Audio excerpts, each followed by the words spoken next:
Hello, welcome. Today we are doing engine mounts on Rally Volvo or Red Volvo. I don't have a nickname yet. But so what Hello. Yep, this is Future Farouk.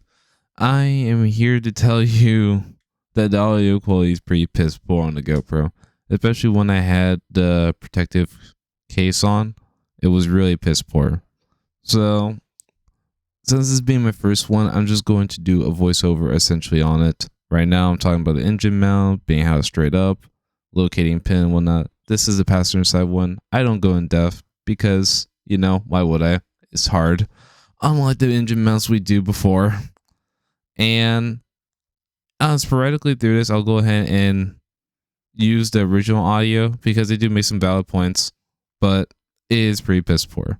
Essentially, what we're doing is engine mounts on my 93 240, and we're using a engine harness bar right there. I'm pointing at it with my little bitty fingers. Oh, yes. So we're essentially using that. It's basically a hoist to lift your engine on both sides. Is using 2 points. So you can more precisely get what you want out of the engine, how high you want to lift it and whatnot. It's really convenient for doing oil pans and lower gaskets and whatnot. If you're a front-wheel drive car doing your transmission seals or anything like that, it's just nice. But yeah, essentially I use that. I buy a Harbor Freight. Just a good investment if you work on your car a lot. Yeah, pretty much. And so right now, doing the hood latch. That's something you really need to do. The hood latch bracket is really soft and flimsy on the 240s, and just kind of it's not adequate for what it is.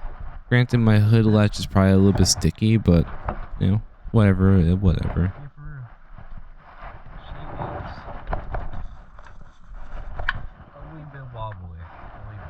Yeah, it's only a wee bit wobbly past Farouk. It's only a wee bit. The engine mounts aren't completely broken. You're right. I've actually able to take the fuse out. ABS on these cars are notoriously terrible in the winter. Notoriously. I almost crashed this thing last year because ABS just decided, you know what, brakes unnecessary. And I said, alrighty. And we're back to a different scene. I say scene, fucking. So, that's essentially where we're at right now. I'm gonna cut myself off right there. Yeah. So what we're at right now, I have the bar hooked up. I'm showing you on the Porsche. You're supposed to use the fender rails, and that's supposed to be a pretty good sturdy thing. Like on my 944, it has a full fender rail. The 240 is one of the few cars that really doesn't have a fender rail. It goes back onto itself essentially. But I digress. As myself will show you. But you can use your short towers, and the thing is wide enough and sturdy enough to be perfectly stable. I had no issues and no worries about it falling off, and so forth and so forth. So as we walk around the car, we come over to this side.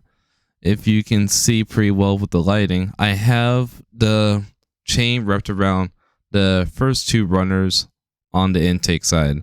So what that's doing, it's a pretty sturdy spot. There's not really a good engine mount spot that you can have on both sides, but we're only lifting the engine up a few bits, and I have the same thing on this side going through both, if you can see it, both exhaust runners. And then we go off from here. Sorry for this wrong, but completely off center from where it's actually supposed to be. See where the circle plate is, where the actual engine mount is. It's completely off. This side is terrible. Like, I've never seen it this worse. You've never seen it this worse? God dang, where did I learn English from? Yep. So, we're going to remove my makeshift under tray. You're not going to get that at the factory. And, we're going to go from there. Alright, I'm going to do some more. Alrighty. So let me go ahead and show you real fast. We went ahead and removed 3 bolts for the engine mount. The easiest way to remove engine mounts off this Volvo is remove all 3 bolts first, and then you can take the top bracket out too, and just take the whole bracket just out of the car.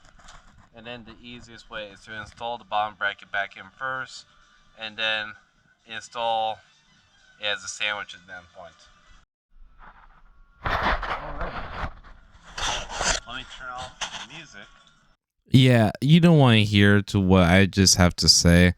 I just try to make random noises in the background before I turn off the music, even though you can't actually audibly hear it.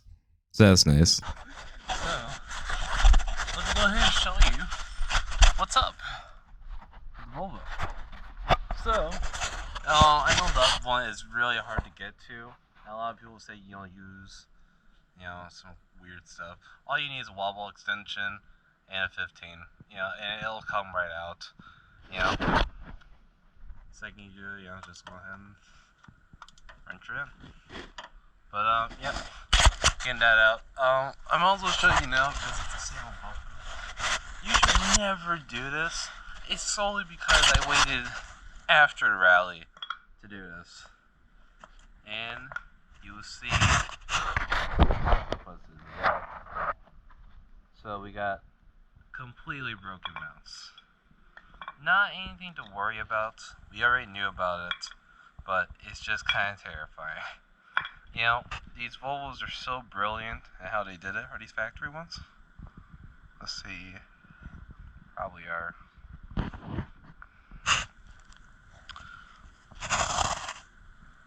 I don't see it. Oh. Maybe not. Usually they will have a Volvo logo on them. Unless I just can't find it. I'll go ahead and search the other one a little bit more.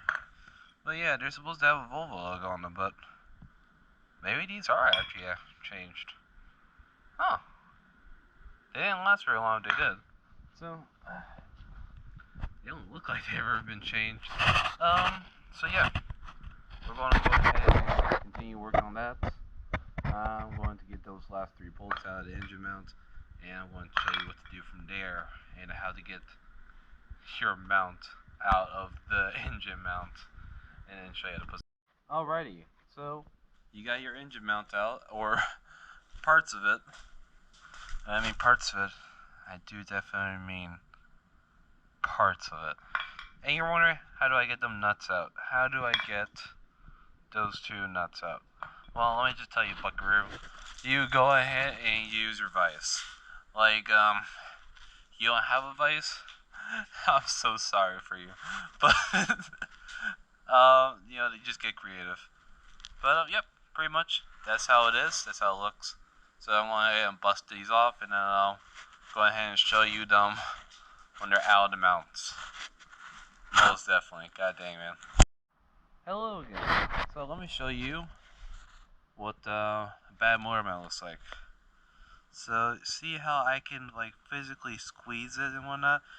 Okay, assuming yours isn't as bad, right?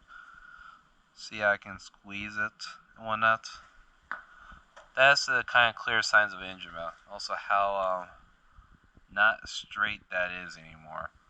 Kind of curved and whatnot. Unlike this motor mount. Completely straight, nice and firm hearted, nice and solid. That's what you want. But yep, pretty much. Go ahead and bust these off, and go ahead and tighten them back down. Torque back, whatever today. Am I right or am I right? Yo, peeps. I kind of legitimately forgot to tell you this. I just been doing it kind of instinctively. There is a legitimate difference between driver's side and passenger side if it's not obvious in the kit what kind of side it is. So passenger side, stud goes straight up and down. I know this is a broken one, but same thing. Stud goes straight up and down. The positioning pins are offset. Not exactly 90 degrees, more like a solid 45. But yeah. So you got this. This is passenger side.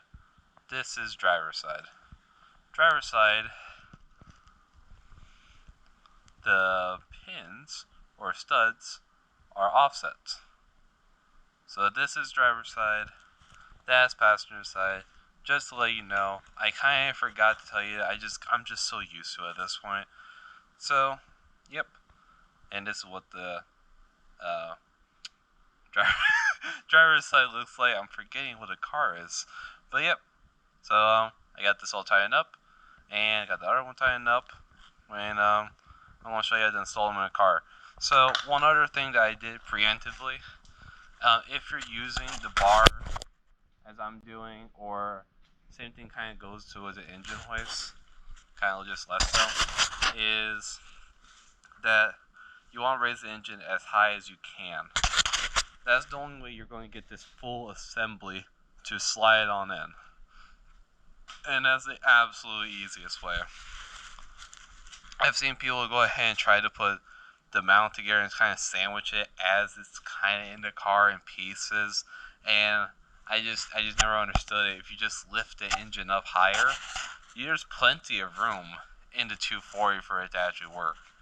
So let me go ahead and show you what the passenger side is, on how easy it is. So we come underneath. We come to the position where we need to be. We got good old engine mount, and what we're going to do is line it up with the 3 holes underneath. If I can do this one-handed.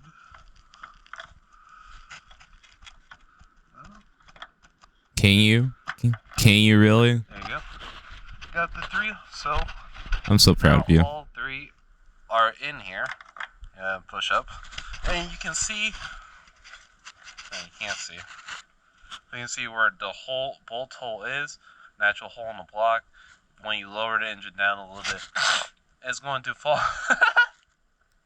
What was that, man? It's going to fall into place essentially.